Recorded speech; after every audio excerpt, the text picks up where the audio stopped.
Good afternoon, ladies and gentlemen. Thank you for joining me again. It's an absolute pleasure every time you choose to do so. So recently I did a poll on my community tab like all the cool kids are doing, asking whether you preferred Linux content or productivity content, and you overwhelmingly voted for Linux content. So this video is going to be about productivity because I won't do what you tell me. I'm not a cog in your machine, man.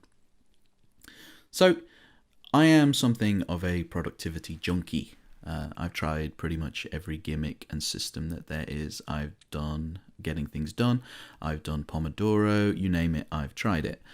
But there's one thing that I have found to be consistently effective, and perhaps more importantly, to have a significant return on the time invested to set it all up, and that is time boxing.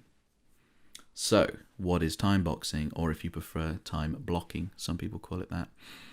Essentially, it's just the practice of assigning tasks to finite blocks of time. That's basically it. Just do that. Thanks for watching. While it's difficult to know the intricacies of people's routines for sure, we know that Bill Gates, Elon Musk, Cal Newport, and even Benjamin Franklin use time boxing to some degree. Franklin not so much anymore because he's dead. His schedule is currently fairly static.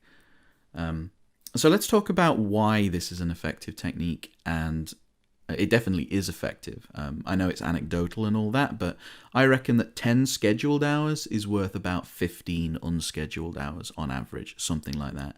So how can that possibly be the case? Well, I think it's down to a couple of things. Firstly, there is our old friend Parkinson's law, which just states that any work will expand to the time allotted to it. If you have 6 hours to write an essay before the deadline, then by God, it takes 6 hours. If you have 3 hours to write the same essay under exam conditions, then it'll take 3 hours.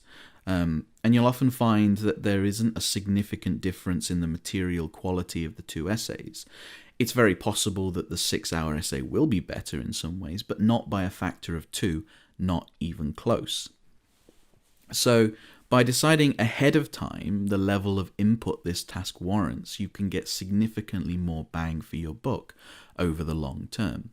Secondly, there is a psychological component to time boxing. Your present self right now is really good at deciding what your future self should do, right? Your present self is a master planner for the future, but your present self is universally terrible at deciding what to do right now. What is the one thing that you should do right now to be successful in the future? Well, subscribe to this channel and like this video. But besides that, it's a difficult question because you have so many options swirling in your head, and your lazy, fleshy body and your reward-focused monkey brain are now in play, and they suck at making good choices.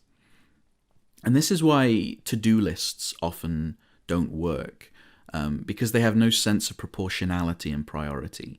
If you have a big list of things to do, your monkey brain will seek out those quick wins so that you can get that little shot of dopamine when you tick off the item, even if that quick win is not particularly important.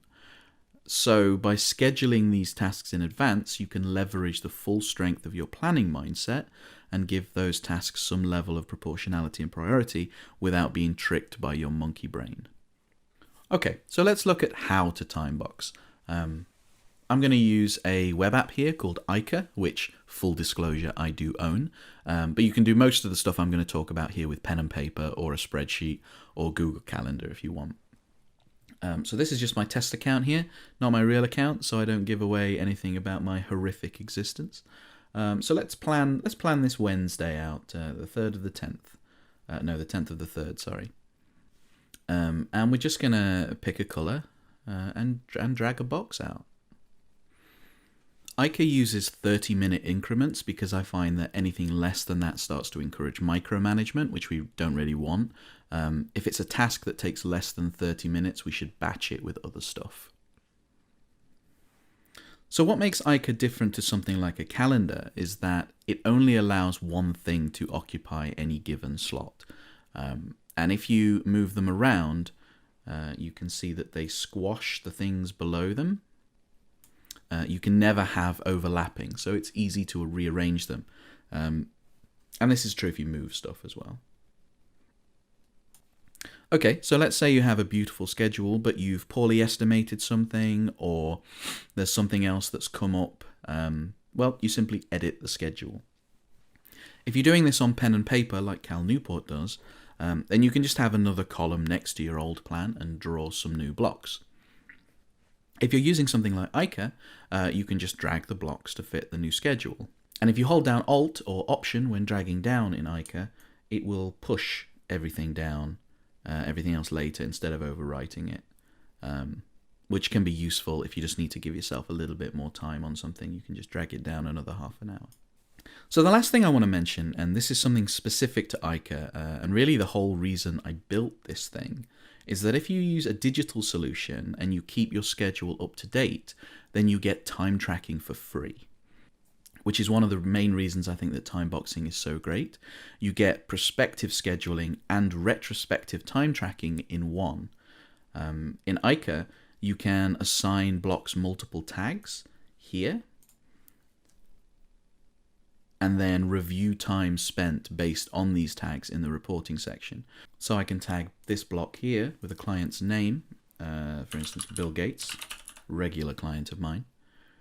And then I can check the report up here, which tells me that I have one block scheduled in the future with 3.5 hours scheduled. And as a consultant, this is super useful for me because it allows me to see where I'm spending my time and review if I'm getting the amount of value I would expect from that investment, right? In the future, I'd like to add a feature here which allows me to export a timesheet by tag by month, so I can use that for client billing. But that's something for another day, I think. Okay, ladies and gentlemen, thank you for watching, and I'll see you next time.